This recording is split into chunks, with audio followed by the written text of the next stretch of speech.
أعوذ بالله من الشيطان الرجيم بسم الله الرحمن الرحيم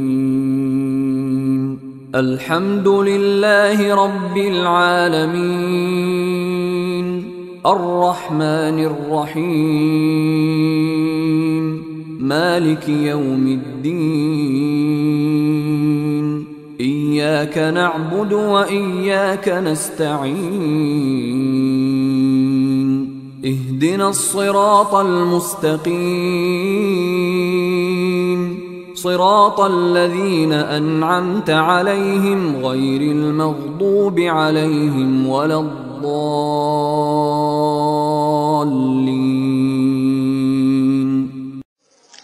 അസ്സലാമു അലൈക്കും വറഹ്മത്തുള്ളാഹി വബറകാതുഹു.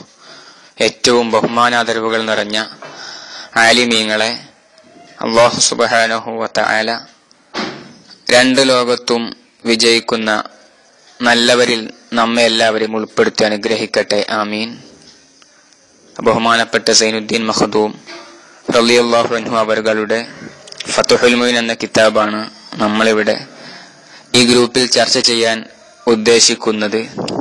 ഇൻഷാ അല്ലാഹ് നമുക്ക് എല്ലാവർക്കും കൂടി ഈ കിതാബ് ചർച്ച ചെയ്യാം. തൽക്കാലം ഈ വിനീതൻ ഇന്ന് തുടങ്ങുന്നു എന്ന് മാത്രം. ഗ്രൂപ്പിൽ ഒരുപാട് വലിയ ആലിമീങ്ങളുണ്ട്. എല്ലാവരും ഈ ഫത്ഹുൽ മുഈൻ സബക്കെടുക്കണം എന്നാണ് ഈ വിനീതന്റെ ആഗ്രഹം. തൽക്കാലം നമ്മൾ അഡ്മിൻ ഉസ്താദ് നിർബന്ധിച്ചത് കൊണ്ട് മാത്രം ഒരുപാട് തട്ടി നോക്കിയെങ്കിലും അഡ്മിൻ ഉസ്താദിന്റെ നിർബന്ധം കൊണ്ട് തൽക്കാലം ഏറ്റെടുത്തതാണ്. അല്ലാഹു സുബ്ഹാനഹു വ തആല നല്ല രൂപത്തിൽ തുടങ്ങി നല്ല രൂപത്തിൽ മുന്നോട്ട് കൊണ്ടുപോയി നല്ല രൂപത്തിൽ അവസാനിപ്പിക്കാൻ അല്ലാഹു നമുക്ക് തൗഫീഖ് ചെയ്യട്ടെ, ആമീൻ. ബിസ്മില്ലാഹിർ റഹ്മാനിർ റഹീം വബിഹി തആല നസ്തഈൻ അൽഹംദുലില്ലാഹിൽ ഫത്താഹിൽ ജവാദിൽ മുഈനി അലൽ തഫഖുഹി ഫിദ്ദീനി മൻ ഇഖ്താറഹു മിനൽ ഇബാദ് വഅശ്ഹദു അല്ലാ ഇലാഹ ഇല്ലല്ലാഹ് ഷഹാദതൻ തുദ്ഖിലുനാ ദാറൽ ഖുലൂദ് وأشهد أن سيدنا محمدا صلى الله عليه وسلم عبده ورسوله صاحب المقام المحمود صلى الله وسلم عليه وعلى آله وأصحابه الأمجاد صلاة وسلاما أفوز بهما يوم المعاد. ഫത്ഹുൽ മുഈനിന്റെ തുടക്കത്തിൽ ബഹുമാനപ്പെട്ടവർ കൊണ്ടുവന്ന ഹംദും സ്വലാത്തും മാണ് ഈ വിനീതൻ ഇവിടെ വായിച്ചത്. നമ്മൾ ഒരു കിതാബുകൾ കൈകാര്യം ചെയ്യുന്ന സമയത്ത് നമുക്കെല്ലാവർക്കും അറിയാം ഒരുപാട് മര്യാദകളും അദബുകളും പാലിക്കേണ്ടതുണ്ട്. അതിന്റെ ഭാഗമായി ആദ്യം ഹംദ്, സ്വലാത്ത്, അതേപോലെ തന്നെ മുസന്നിഫീങ്ങൾക്ക് വേണ്ടി ഇതിന്റെ മുസന്നിഫിന് വേണ്ടിയുള്ള ദുആ, ഉസ്താദുമാർക്ക് വേണ്ടിയൊക്കെ ദുആ ചെയ്ത് കിതാബുകൾ ആരംഭിക്കണം എന്ന് ഇമാമിയങ്ങളൊക്കെ രേഖപ്പെടുത്തിയതായി കാണാം. നമ്മൾ ഏത് കിതാബ് മുത്താല ചെയ്യുകയാണെങ്കിലും ഏത് തിരക്കിൽ മുത്താല ചെയ്യുകയാണെങ്കിലും ചുരുങ്ങിയ രൂപത്തിലെങ്കിലും ഒരു ഹംദും സ്വലാത്തും നമ്മളെ ഉസ്താദുമാർക്കും മുസന്നിഫിനും വേണ്ടി ചെറിയൊരു ദുആവും ഒരു വളരെ ചുരുങ്ങിയ അല്ലാഹു മഗ്ഫിർ ലനാ വർഹംനാ വലി വാലിദീന വലി മശായിഖിന വലി അസാതീദിന വലി മുസന്നിഫി ഹാദിൽ കിതാബ് എന്ന് തുടങ്ങുന്ന ചെറിയ ലഫ്ളിലുള്ള ദുആവും നമ്മൾ ചേർത്ത് കൊടുക്കണം. അതിൽ വലിയ ബറക്കത്തുണ്ടാകും. ഈ വിനീതൻ അത് ആദ്യം കിതാബ് ഓതുന്നതിന് മുമ്പ് പറഞ്ഞിരുന്നു. നമ്മുടെ വോയിസിൽ കുറെ വോയിസ് കൂടുതലാക്കണ്ടെന്ന് കരുതിയിട്ടാണ്. ഫത്ഹുൽ മുഈനെ സംബന്ധിച്ച് പറയുമ്പോൾ ബഹുമാനപ്പെട്ട സൈനുദ്ദീൻ മഖ്ദൂം റളിയല്ലാഹു അൻഹു രണ്ടാമൻ മഹാനവർകൾ രചിച്ചതാണല്ലോ. വലിയ സൂഫിയും വലിയുമായിരുന്നു മഹാനവർകൾ. അവരുടെ ജനന വഫാത്തിന്റെ വിഷയത്തിൽ പല അഭിപ്രായ വ്യത്യാസങ്ങളും കാണുന്നുണ്ട്. ഏതായാലും അവരുടെ ഖബർ എവിടെയാണ് എന്നതിൽ പോലും തർക്കമുണ്ട്. കുഞ്ഞിപ്പള്ളിയിലാണ് എന്ന് ഭൂരിപക്ഷം പണ്ഡിതന്മാരും പറയുമ്പോൾ പൊന്നാനിയിലാണ് എന്ന് പറയുന്ന പണ്ഡിതന്മാർ മുൻകാലത്തും ഇപ്പോഴും ജീവിച്ചിരിപ്പുണ്ട്.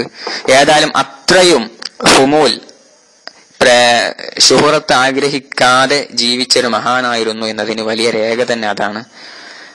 അതുകൊണ്ടൊക്കെ ആയിരിക്കണം ഇത് ഈ ഫത്ഹുൽ മുഈൻ കേരളത്തിലെ മലപ്പുറം ജില്ലയിലെ പൊന്നാനിയിൽ നിന്ന് രചിക്കപ്പെട്ട ഗ്രന്ഥമായിട്ട് പോലും അത് ഈജിപ്തിലും യമനിലും മക്കയിലും മറ്റൊരുപാട് സ്ഥലങ്ങളിൽ പഠിക്കുകയും പഠിപ്പിക്കപ്പെടുകയും അതേപോലെ ഫത്വക്ക് ഉപയോഗപ്പെടുത്തുകയും ചെയ്തുകൊണ്ടിരിക്കുന്നു.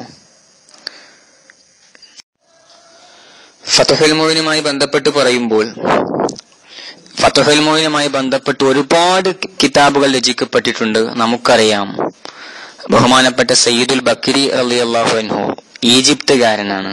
മഹാനവറുകൾ 4 വാല്യമുള്ള ഇആനത്തു ത്വാലിബീൻ എന്ന കിതാബ് ഫത്ഹുൽ മുഈനിന്റെ ഹാഷിയ രചിച്ചിട്ടുണ്ട്. അതുപോലെ തന്നെ മക്കക്കാരനായ ബഹുമാനപ്പെട്ട സയ്യിദ് അഹ്മദ് സഖാഫ് റഹിമഹുല്ലാഹ് തർശീഹുൽ മുസ്തഫീദീൻ എന്ന കിതാബ് രചിച്ചിട്ടുണ്ട്. അതേപോലെ തന്നെ ബഹുമാനപ്പെട്ട അലി ബാസബറൈൻ റഹിമഹുല്ലാഹ് 3 വാല്യങ്ങളിൽ ഇആനത്തുൽ മുസ്തഈൻ എന്ന ഹാഷിയയും ഫത്ഹുൽ മുഈൻ രചിച്ചിട്ടുണ്ട്. ആ ഹാഷിയ ചാലിയത്തും കുറ്റിയാടിയിലൊക്കെ ലഭിക്കുന്നതാണ്. അതുപോലെ തന്നെ നാദാപുരത്തെ ബഹുമാനപ്പെട്ട ഷിറാസി അല്ലാമ ഷിറാസി റഹിമഹുല്ലാഹ് ഫത്ഹുൽ മുഈനിന് 2-3 വാല്യങ്ങളുണ്ടെന്ന് എനിക്ക് തോന്നുന്നത്, കിതാബ് കണ്ടിട്ടില്ല. തൻശിയത്തുൽ മുത്വാലിഈൻ എന്ന പേരിൽ ഒരു ഹാഷിയ രചിച്ചിട്ടുണ്ട്. അത് നാദാപുരത്ത് ഉണ്ട് എന്നാണ് അറിയാൻ സാധിച്ചത്. അതുപോലെ തന്നെ ഫത്ഹുൽ മുൽഹിം എന്ന് പറഞ്ഞിട്ട് 1 വാല്യമുള്ള ഹാഷിയ ഉണ്ട്. ഈ വിനീതൻ എന്റെ ശ്രദ്ധയിൽപ്പെട്ടിട്ടുണ്ട്. അതുപോലെ തന്നെ സയ്യിദ് അലി ഉസ്താദ്, കരിങ്ങപ്പാറ ഉസ്താദ്, മറ്റ് നമ്മുടെ കേരളത്തിൽ കഴിഞ്ഞു പോയ ഒരുപാട് ആലിമ്യങ്ങൾ ഒരുപാട് തഖരീറുകൾ എഴുതിയിട്ടുണ്ട്. ഈ രൂപത്തിൽ ഇന്ത്യക്ക് പുറത്തു വരെ ഉള്ള ഒരുപാട് ആലിമ്യങ്ങൾ ഹാഷിയകളടക്കം എഴുതിയ മഹത്തായ ഒരു ഗ്രന്ഥമാണ് എന്നത് തന്നെ അതിന്റെ മഹത്വം അറിയിക്കുന്നുണ്ട്. പിന്നെ ഫത്ഹുൽ മുഈനിലുള്ള കിതാബ് നമ്മളെല്ലാവരും അറിയാം. ഫത്ഹുൽ മുഈൻ കിതാബുൻ ശഅനുഹു അജബു ഹവാ മിനൽ ഫിഖ്ഹി മാ ലം യഹ്വിഹി കുതുബു എന്ന് പറഞ്ഞതുപോലെ ഫത്ഹുൽ മുഈനിലെ മസ്അലകളൊക്കെ ഫത്വക്ക് വേണ്ടി ഉപയോഗിക്കാൻ പറ്റിയ മസ്അലകൾ തന്നെയാണ്. അതുകൊണ്ടാണ് നമ്മുടെ മുൻകാലത്തുള്ള ചെറുശോല ഉസ്താദ്, അതേപോലെ ഖുതുബി ഉസ്താദ്, ഇവരൊക്കെ ഫത്വ നൽകിയിരുന്നത് ഫത്ഹുൽ മുഈൻ കൊണ്ടായിരുന്നു. അപ്പോ തുഹ്ഫയും നിഹായും അല്ലേ മുന്തിക്കേണ്ടത് ഫത്വക്ക് എന്നൊരു സംശയം അവിടെയുണ്ട്. ഇൻഷാ അല്ലാഹ് നമുക്ക് തൊട്ടടുത്ത ദിവസം അതിനെക്കുറിച്ച് ശാഫിഈ മദ്ഹബിലെ ഫത്വക്ക് ഏത് കിതാബാണ് അവലംബിക്കേണ്ടത് എന്നും തുഹ്ഫ നിഹായ കൊണ്ട് മാത്രമാണ് ഫത്വ കൊടുക്കാൻ പറ്റുക എന്നും അതല്ല മറ്റു കിതാബുകൾ പറ്റുമോ, അതിന് തർത്തീബുണ്ടോ ഇല്ല എന്ന വിഷയം ഈ വിനീതൻ മനസ്സിലാക്കിയ ചെറിയ വിശദീകരണം ഇൻഷാ അല്ലാഹ് നമുക്ക് നാളെയോ മറ്റന്നാളൊക്കെ ആയിട്ട് ഇൻഷാ അല്ലാഹ് നമുക്ക് ചർച്ച ചെയ്യാം. അപ്പൊ ഏതായാലും ഈ ഫത്ഹുൽ മുഈനിന് വലിയൊരു മഹത്വമുണ്ട് എന്നാണ് പറഞ്ഞതിന് ചുരുക്കം. അപ്പൊ നമ്മൾ ഇൽമുമായി ബന്ധപ്പെടുന്ന സമയത്ത് ഒരുപാട് അദബുകൾ പാലിക്കണമെന്ന് മഹാന്മാർ രേഖപ്പെടുത്തിയതായി കാണാം. ഒരുപാട് അദബുകൾ പറയുന്നുണ്ട്. നേരത്തെ പറഞ്ഞ പോലെ ഹംദും സ്വലാത്തും മുസന്നിഫ്മാര് നമ്മുടെ മശായിഖ്മാർക്ക് വേണ്ടിയുള്ള ദുആ. അതുപോലെ തന്നെ കിതാബിനോട് വളരെ വലിയ ആദരവ് പാലിക്കൽ അത്യാവശ്യമാണ്. എന്നാൽ മാത്രമേ ഇൽമ് വേണ്ട വിധത്തിൽ നഫ്ഉള്ള രൂപത്തിൽ ലഭിക്കുകയുള്ളൂ എന്നാണ് മനസ്സിലാകുന്നത്. മാ വസല മൻ വസല ഇല്ലാ ബി ഹുർമതി മാ സഖത മൻ സഖത ഇല്ലാ ബി തർക്കിൽ ഹുർമ നമ്മുടെ താലീമുൽ മുതാലിമിലുണ്ടല്ലോ. ബഹുമാനപ്പെട്ട ഇമാം ശാഫിഈ റളിയല്ലാഹു അൻഹുവിന്റെ ചരിത്രത്തിൽ, മഹാനവറുകളുടെ ഒരു ചരിത്രത്തിൽ കാണാം, ഒരു ദിവസം രാത്രി മഹാനവറുകൾ മകളോട് പറഞ്ഞു, മോളെ, ഞാൻ ഇന്ന് റൂമിൽ കിടക്കുന്നില്ല, പുറത്താണ് ഉറങ്ങുന്നത്. അതുകൊണ്ട് മകള് പോയിട്ട് എനിക്ക് കിടക്കാനുള്ള സാധനം തലയണ പായോ ഒക്കെ അതെന്ത് ചെയ്യണം, പുറത്തേക്ക് കൊണ്ടുവന്ന് തരണം എന്ന് പറഞ്ഞപ്പോ മകള് ചോദിച്ചു, എന്താണ് ഉപ്പ നിങ്ങളെ റൂമിൽ കിടക്കാത്തത്? അപ്പം പറഞ്ഞു, റൂമിൽ ഞാൻ ഒരു പേപ്പർ വെച്ചിട്ടുണ്ട്. ആ പേപ്പറിൽ 3 ദിവസം കഴിഞ്ഞിട്ട് പരിശുദ്ധ ഖുർആൻ എഴുതണമെന്ന് ഞാൻ ഉദ്ദേശിക്കുന്നുണ്ട്. അങ്ങനെയുള്ള ഒരു പേപ്പർ വെച്ച റൂമിൽ കിടക്കുന്നത് ഒരു അദബുകേടായി ഞാൻ മനസ്സിലാക്കുന്നു. അതുകൊണ്ടാണ് പുറത്ത് കിടക്കുന്നത് എന്ന് ശാഫിഈ റളിയല്ലാഹു അൻഹു പറഞ്ഞു. അപ്പൊ ഇത് കേട്ടപ്പോ മകള് ചോദിച്ചു, ഉപ്പ നിങ്ങൾ അതില് എഴുതിയിട്ടില്ലെന്നല്ലേ, എഴുത്തൊന്നും ഇല്ലാത്തൊരു കാലി പേപ്പർ അല്ലേ, അതിന് ബഹുമാനിക്കേണ്ട ആവശ്യമുണ്ടോ എന്ന രൂപത്തിൽ സംശയം ഉന്നയിച്ചപ്പോ ഷാഫി ഇമാം മറുപടി പറഞ്ഞു, മൂസ അലൈഹിസ്സലാമിനെ തൂരി സീനാ പർവ്വതത്തിലേക്ക് തൗറാത്ത് വാങ്ങാൻ വേണ്ടി അല്ലാഹു തആല ക്ഷണിച്ചു. പർവ്വതത്തിലേക്ക് കയറാൻ നേരം അല്ലാഹു തആല പറഞ്ഞു, ഇഖ്ലഅന അലൈക, നിങ്ങൾ എന്ത് ചെയ്യണം, ചെരുപ്പ് അഴിക്കണം. ഇന്നക ബിൽ വാദിൽ മുഖദ്ദസി തുവാ, പരിശുദ്ധമായ തുവാ തായ്വരയിലാണ് അങ്ങുള്ളത്. അതുകൊണ്ട് എന്ത് ചെയ്യണം, അങ്ങോട്ട് കയറുമ്പോ, ഈ മലമൊക്കെ കയറുമ്പോ ചെരുപ്പ് അഴിച്ചിട്ട് കയറണം എന്ന് പറഞ്ഞു. അപ്പൊ അന്ന് തൗറാത്ത് ഇറങ്ങിയത് കൊണ്ടാണ് സത്യത്തിൽ ആ പർവ്വതത്തിന് മഹത്വം വരുന്നത്. തൗറാത്താണെങ്കിൽ ഇറങ്ങിയിട്ടുമില്ല. ഇറങ്ങാൻ പോകുന്ന തൗറാത്ത് പരിഗണിച്ചുകൊണ്ട് ആ പർവ്വതത്തിന് മഹത്വം വന്നു. അതുകൊണ്ട് ചെരുപ്പൂരി കയറിയെന്നാണ്. അപ്പൊ അതുകൊണ്ടാണ്, ഇതിൽ നിന്നാണ് ഞാൻ ഈ കാര്യം മനസ്സിലാക്കിയത് എന്ന് ഷാഫി ഇമാം പറഞ്ഞു. അതുകൊണ്ട് മകളെ ഒരു കാര്യം കൂടി മറക്കണ്ട, റൂമിലേക്ക് കയറുമ്പോൾ ചെരുപ്പും കൂടി ഊരിയിട്ട് അങ്ങോട്ട് കയറിയാൽ മതി എന്ന് മഹാനവറുകൾ പറഞ്ഞു കൊടുത്തു എന്നാണ്. ഈ ചരിത്രം കിതാബുകളിൽ കണ്ടിട്ടില്ല. ഇത് ഒരു പണ്ഡിതനായ സുഹൃത്ത് എനിക്ക് പറഞ്ഞു തന്നതാണ്. അദ്ദേഹം അതിനെ നക്കല് കണ്ടിട്ടുണ്ട്. അദ്ദേഹത്തോട് ചോദിച്ചിട്ട് എനിക്ക് തന്നെ അദ്ദേഹത്തിന് എവിടെ എഴുതി വെച്ചിട്ട് നക്കൽ അദ്ദേഹം ഒരുപാട് തെരഞ്ഞിട്ട് കണ്ടിട്ടില്ല. ഏതായാലും ഇതൊരു വളരെ ഒരു വലിയ പാഠമുള്ള ഒരു സംഭവമാണ് ഇത് എന്ന് മാത്രമല്ല, ബഹുമാനപ്പെട്ട ഇബ്നു ഹജർ ഹൈത്തമി റഹിമഹുല്ലാ പറയുന്നതായി കാണാം. ഇബ്നു ഹജർ തങ്ങളോടൊരു ചോദ്യമുണ്ട് ഫത്താവുൽ ഹദീസിയയിൽ, അതിന്റെ 230 പേജിലാണ് ചില നുസ്ഖകളില്. മഹാനവറുകളോട് ചോദിക്കുകയാണ്, ഈ കിതാബുകൾ വെക്കുന്ന ഒരുപാട് കിതാബുകൾ ഉണ്ടാകുമ്പോ അത് എടുത്ത് നമ്മൾ അട്ടിക്കട്ടിക്ക് വെക്കുമല്ലോ, അങ്ങനെ വെക്കുമ്പോ അതിൽ വല്ല അദബും പാലിക്കേണ്ടതുണ്ടോ എന്ന ചോദ്യം. മഹാനവറുകൾ ഒരുപാട് വിശദീകരിച്ചത് പറയുന്നുണ്ട്. അവിടെ പറയുന്നതായി കാണാം, എന്ത് ചെയ്യണം, മുസ്ഹഫാണ് ഏറ്റവും മുകളിൽ വെക്കേണ്ടത്. പിന്നെ അതുപോലെ തന്നെ ഏറ്റവും കൂടുതൽ ഖുർആനുള്ള കിതാബുകൾ ഒരുപാട്, ചിലപ്പോൾ സ്വഹീഹുൽ ബുഖാരി ഒക്കെ ആണെങ്കിൽ ഇഷ്ടം പോലെ ഖുർആൻ ഉണ്ടാകും, ഒരുപാട് ആയത്തുകളുണ്ട്, അങ്ങനത്തത് മുകളിൽ വെക്കണം. അതേപോലെ തന്നെ പിന്നെ അത് കഴിഞ്ഞാൽ വെക്കേണ്ടത് ഹദീസിന്റെ കിതാബുകളാണ്. ഹദീസിന്റെ കിതാബുകളിൽ തന്നെ കൂടുതൽ ഹദീസിന്റെ കിതാബുകളാണ് മുന്തിച്ചു വെക്കേണ്ടത്. അത് കഴിഞ്ഞാൽ പിന്നീട് നമ്മൾ ഉസൂലുദ്ദീൻ അഖീദയുടെ കിതാബുകൾ അതിന് താഴെ വരണമെന്നും, അതിന് താഴെയാണ് ഉസൂലുൽ ഫിഖഹിന്റെ കിതാബുകൾ വരേണ്ടതെന്നും, അതിന് താഴെയാണ് നമ്മുടെ ഫിഖഹിന്റെ കിതാബുകൾ വരേണ്ടതെന്നും, അതിന് താഴെ നഹ്വിന്റെതും, പിന്നെ സർഫ്, പിന്നെ മആനി ബദീഅ് പോലത്തതും, പിന്നെ മന്തിഖ് പോലത്തെ കിതാബുകളും. ഇത് ഏകദേശം എന്റെ മനസ്സിൽ നിന്ന് എടുത്തു പറയുകയാണ്. ഇങ്ങനെ ഒരു തർത്തീബ് മഹാനവറുകൾ പറഞ്ഞതായി കാണാം. അപ്പൊ ഈ കിതാബുകൾ ഇപ്പൊ നമ്മളെ ദർസിലും പള്ളികളിലൊക്കെ ചെന്നാല് പല സ്ഥലത്തും കാണുമ്പോൾ ചിലപ്പോൾ നമുക്ക് സങ്കടം തോന്നുന്ന അവസ്ഥ കാണാം. കിതാബുകൾ അങ്ങോട്ടും ഇങ്ങോട്ടൊക്കെ വാരി വലിച്ചിട്ട് അതിനോടൊന്നൊരു ആദരവും ബഹുമാനവും കാണിക്കാത്ത രൂപത്തിൽ കിതാബുകളൊക്കെ കൈകാര്യം ചെയ്യുന്നതായി കാണാം. അപ്പൊ അതിലുള്ള നഫ്ഉം ബറക്കത്തും കുറഞ്ഞു പോകും എന്നാണ് മനസ്സിലാകുന്നത്. അതാണ് മുത്താലിമിൽ പറഞ്ഞത്. അപ്പൊ ഈ ഒരു ക്രമം മുത്താലിമിലും കിതാബ് വെക്കേണ്ട ചെറിയ സൂചന കാണുന്നുണ്ട്. തഫ്സീറും പോലത്തെ ഗ്രന്ഥങ്ങൾ മുകളിൽ വെക്കണം എന്നൊക്കെ മുത്താലിമിൽ പറയുന്നുണ്ട്. അപ്പോ മഹാനവറുകൾ ഈ കിതാബുകളിൽ നബി സല്ലല്ലാഹു അലൈഹി വസല്ലം തങ്ങളുടെ പേര് വരുന്ന സമയത്ത്, മഹാന്മാരുടെ പേര്, ഇതൊക്കെ വരുന്ന സമയത്ത് സ്വലാത്ത്, മർഹമത്ത്, തർളിയത്ത് ഒക്കെ ചൊല്ലൽ സുന്നത്താണ്, ചൊല്ലണമെന്നും എഴുതുകയാണെങ്കിൽ പോലും ഇബ്നു ഹജർ ഹൈതമി തങ്ങൾ ഫതാവുൽ ഹദീസിൽ അപ്പറഞ്ഞ സ്ഥലത്ത് തന്നെ കാണാം. അതേപോലെ തന്നെ ഫവായിദുൽ മക്കിയയിലും ഇമാം നബവി റഹിമഹുള്ളയുടെ ശറഹ് മുസ്ലിമിന്റെ തുടക്കത്തിലും കാണാം.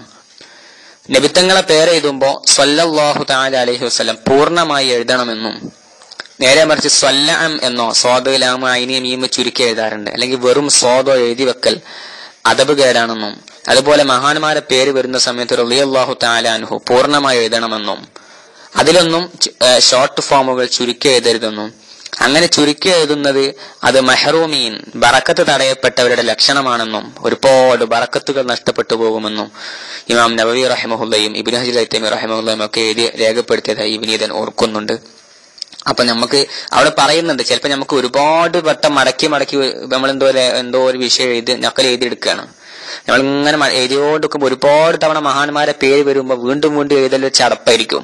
അങ്ങനെ മടുപ്പ് വന്നാൽ പോലും നിർത്തിവെക്കരുതെന്നും വീണ്ടും എഴുതണമെന്നും മഹാന്മാർ രേഖപ്പെടുത്തിയതായി കാണാം. അതിൽ വലിയ ബറക്കത്ത് ഉണ്ട്. പിന്നെ അതുപോലെ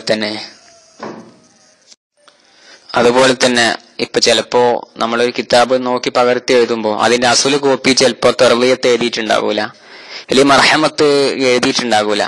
എങ്കിൽ പോലും നമ്മളത് എഴുതണമെന്നും ഒക്കെ മഹാന്മാർ രേഖപ്പെടുത്തിയതായി കാണാം. എന്നാല് ഈ വിനീതൻ മർക്കസിൽ പഠിക്കുമ്പോ ഷേഖുന ഉസ്താദ് ത്വവ്വലല്ലാഹു ഉംറഹു മഅ സിഹ്ഹത്തി വൽ ആഫിയ ഉസ്താദ് പറഞ്ഞിരുന്നു, മലയാളത്തിൽ നമ്മൾ എഴുതുമ്പോ ഇപ്പൊ നബി സല്ലല്ലാഹു അലൈഹി വസല്ലം എന്നാണെങ്കിൽ അവിടെ സ എന്നുള്ളത് ബ്രാക്കറ്റിൽ ഇട്ടാൽ തന്നെ മതിയാകും. അവിടെ നമ്മൾ പൂർണ്ണമായി മലയാളത്തിൽ സല്ലല്ലാഹു അലൈഹി വസല്ലം എഴുതി വെക്കേണ്ടതില്ല എന്ന് ഷേഖുന പറഞ്ഞിരുന്നു. അപ്പോ അതല്ലാതെ നമ്മൾ അറബി ഭാഷയിൽ കിതാബുകൾ കൈകാര്യം ചെയ്യുമ്പോൾ ഇങ്ങനെ തന്നെ എഴുതണം. കാരണം അത് സല്ലല്ലാഹു അലൈഹി വസല്ലം എഴുതിയിട്ട് പ്രത്യേക ഒരു കാര്യമൊന്നും അതിലില്ലല്ലോ. ഇനിയിപ്പൊ അങ്ങനെ ചുരുക്കി മലയാളത്തിൽ എഴുതുകയാണെങ്കിൽ തന്നെ നമ്മളൊന്ന് വായ കൊണ്ട് എന്ത് ചെയ്യണം, അവിടെ ഉച്ചരിച്ചിട്ട് എഴുതണം. പിന്നെ അതുപോലെ തന്നെ ഇബ്നു ഹജർ തങ്ങൾ രേഖപ്പെടുത്തിയതേക്കാണ്. ഇനി നമ്മൾ കിതാബ് വെക്കണം, ഒരു ഫത്ഹുൽ മുഈൻ എന്റെ കയ്യിലുള്ളൂ, ഞാൻ നിലത്ത് വെക്കുകയാണെങ്കിൽ, ഡെസ്കിൽ വെക്കുകയാണെങ്കിൽ അതെങ്ങനെയാണ് വെക്കേണ്ടത്? അത് രണ്ട് രൂപത്തിലും അങ്ങനെ കമഴ്ത്തിയിട്ട്, അതായത് അതിന്റെ അവസാനത്തെ പേജ് മുകളിലേക്കാകുന്ന രൂപത്തിലും വെക്കാം, ആദ്യത്തെ പേജ് മുകളിലേക്ക് വരുന്ന രൂപത്തിലും വെക്കാം. ഫത്ഹുൽ മുഈൻ എന്ന കിതാബിന്റെ ചട്ടന്റെ പേരൊക്കെ എഴുതിയ ഭാഗം ഉണ്ടാവുമല്ലോ, അത് മേലോട്ടാക്കിയിട്ടും വെക്കാം, തിരിച്ചും വെക്കാം. അതിൽ എങ്ങനെ വെക്കണം, ഏതാണ് വെക്കേണ്ട ശൈലി എന്ന് ഇബ്നു ഹജർ തങ്ങൾ പറയുന്നുണ്ട്. അതില് മുസന്നിഫ് റഹിമഹുള്ള എവിടുന്നാണ് തുടങ്ങിയത്, കിതാബിന് മുഖദ്ദിമ ഉണ്ടാവുമല്ലോ, ആ ഭാഗം ബിസ്മി ഹംദുക്കല്ല ഒന്നാമത്തെ ഭാഗം, ആദ്യത്തെ ഫസ്റ്റ് പേജ്, ആ ഭാഗം മുകളിലേക്ക് വരുന്ന രൂപത്തിൽ വെക്കണമെന്നും, അല്ലാതെ കിതാബ് കമഴ്ത്തി ആ ഭാഗം അടിയിലേക്കാവുന്ന രൂപത്തിൽ കമഴ്ത്തി കിടത്തരുതെന്നു പോലും അദബായിട്ട് ഇബ്നു ഹജർ തങ്ങള് ഫതാവുൽ ഹദീസിൽ രേഖപ്പെടുത്തിയതേ കാണാം. അപ്പൊ അങ്ങനെയുള്ള അദബുകൾ ഒരുപാട് പാലിക്കേണ്ടതുണ്ട്. ഈ ഗ്രൂപ്പിലെ ആലിമ്യങ്ങളൊക്കെ പാലിക്കുന്നവരാണ് എങ്കിൽ നമ്മളൊരു വിഷയം തുടങ്ങുമ്പോൾ അങ്ങനെ പലതും പറയുമല്ലോ, ആ നിലക്ക് പറയുകയാണ്. ഈ വിനീതന് യോഗ്യനായതുകൊണ്ട് പറയുകയല്ല.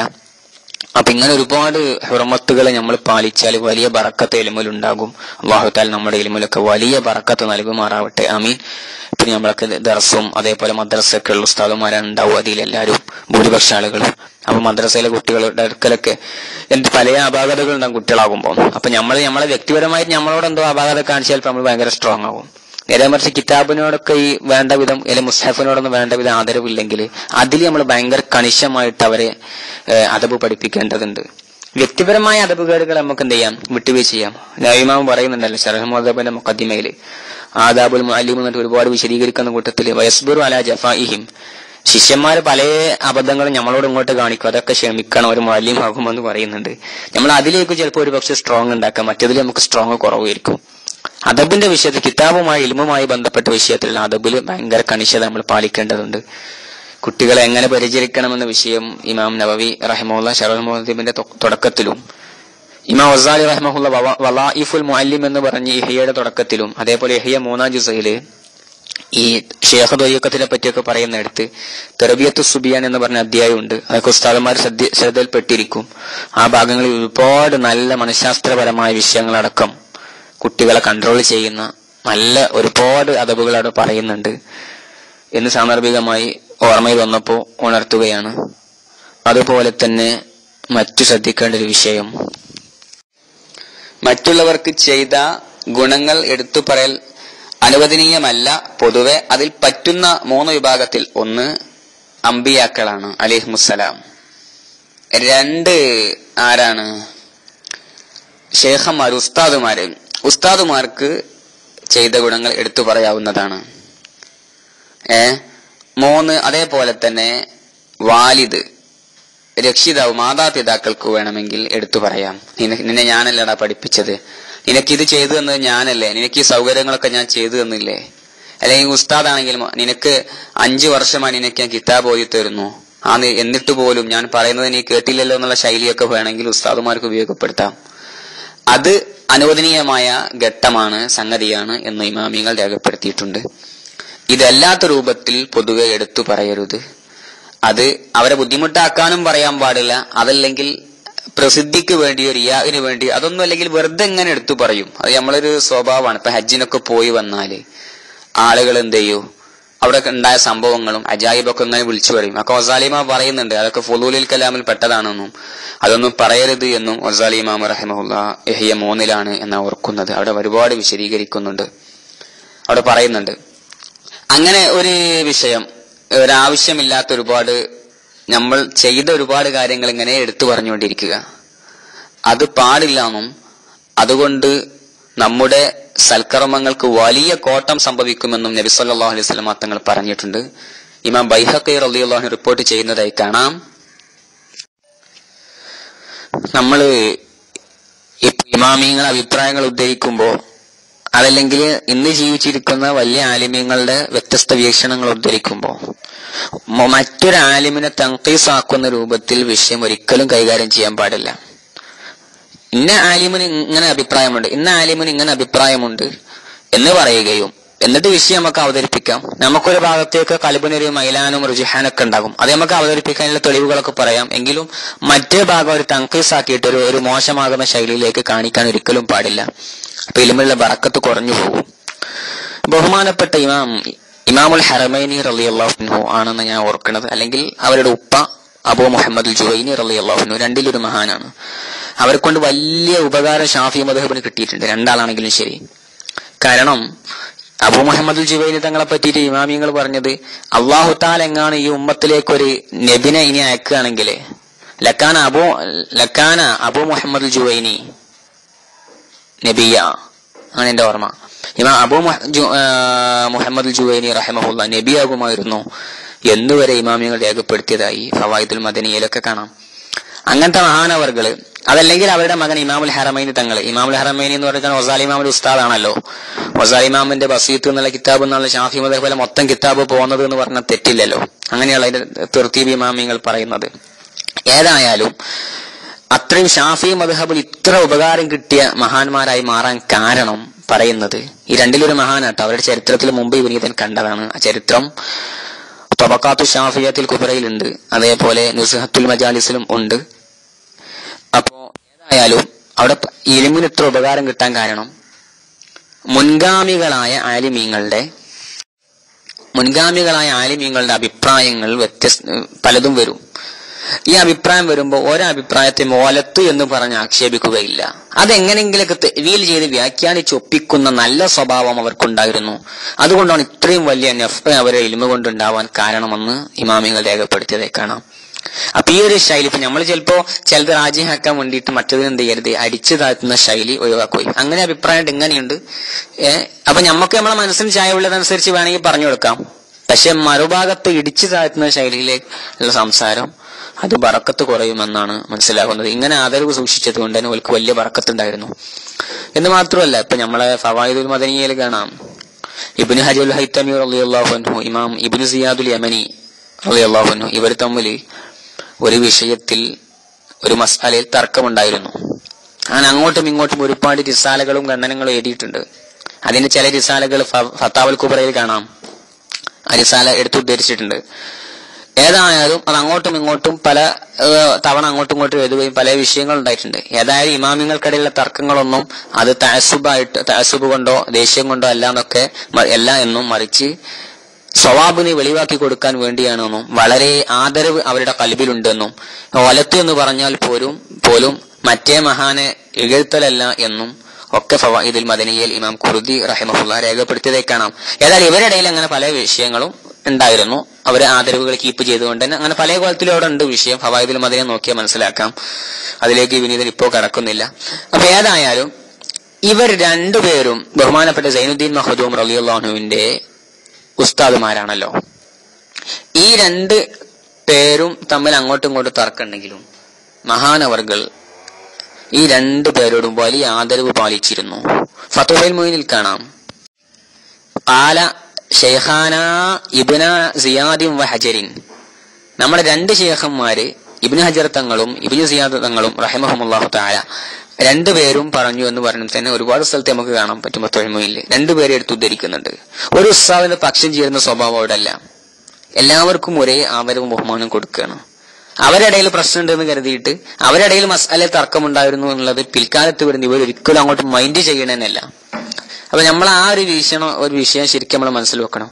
ആലിമുകൾക്കിടയിൽ പല ഫുറൂഇയ വിഷയത്തിൽ തർക്കങ്ങൾ ഉണ്ടായേക്കാം. മറ്റേ ബാച്ചോ എന്തെങ്കിലും വാദത്തെ കുറിച്ചല്ല ഞാൻ പറയുന്നത്. വളരെ ഫുറൂഇയ വിഷയത്തിൽ അങ്ങോട്ടും ഇങ്ങോട്ടും തർക്കങ്ങൾ ഖിയാമത്ത് നാൾ വരെ ഉണ്ടാവുകയും ചെയ്യും. അതില്ലാതാക്കാൻ ഇവിടെ ആർക്കും കഴിയൂല. അപ്പൊ നമ്മളൊരു ആലിമിന്റെ പക്ഷം ചേർന്നിട്ട് മറ്റേ ആലിമിന് ഒന്നും തീയൂല എന്ന് പറയുന്ന ഒരു ശൈലി ഒഴിവാക്കുകയും എല്ലാവരോടും ആദരവും ബഹുമാനം സ്വീകരിച്ചാൽ നമ്മുടെ ഇൽമിൽ വലിയ ബറക്കത്തുണ്ടാകും എന്നാണ് മനസ്സിലാക്കുന്നത്. അപ്പൊ ഇങ്ങനെയൊക്കെയാണ് ഈ വിനീതന് മനസ്സിലാക്കിയ കുറച്ച് വിഷയങ്ങൾ പറഞ്ഞതാണ്. ഇൻഷാ അല്ലാഹ് ബാക്കി വിഷയങ്ങൾ നമുക്ക് സൗകര്യം പോലെ സംസാരിക്കാം. ഈ വിനീതൻ പറഞ്ഞതിൽ എന്തെങ്കിലുമൊക്കെ അപാകതകൾ ഉണ്ടെങ്കിൽ ഗ്രൂപ്പിലുള്ള ആലിമ്യങ്ങൾ തിരുത്തി തരണം എന്ന് വിനീതമായി അപേക്ഷിച്ചുകൊണ്ട് അസ്സലാമു അലൈക്കും വറഹ്മത്തുള്ളാഹി വബറകാതുഹു.